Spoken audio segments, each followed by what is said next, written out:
disclose all of the information that is relevant in line with the terms of the humble address. If it is in scope, it will be processed for publication.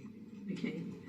And as we've talked about quite extensively, the FCDO is a make recommendation department.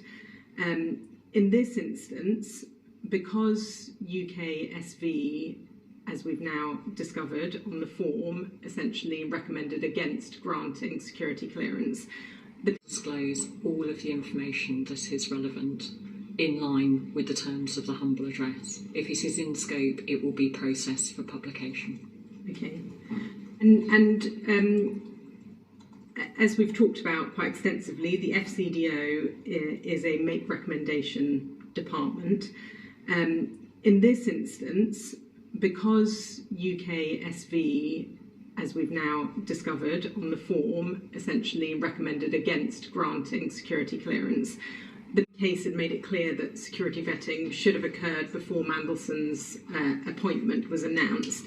And it was only in September 2025, following the concerns about Mandelson's appointment, that the PM then asked Chris Wormel to look into the process for vetting.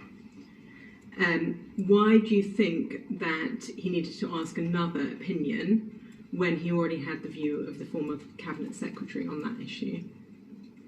I cannot comment on a process that I wasn't involved. Just to go back through some of the questions about the process, and then also asked generally about kind of security vetting more broadly.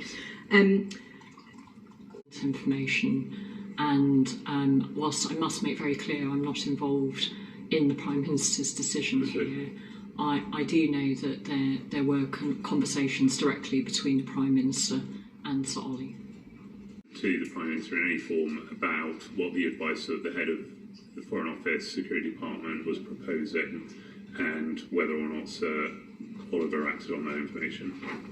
No, because at the time I briefed the Prime Minister on the 14th of April, I did not have, I had not seen that email.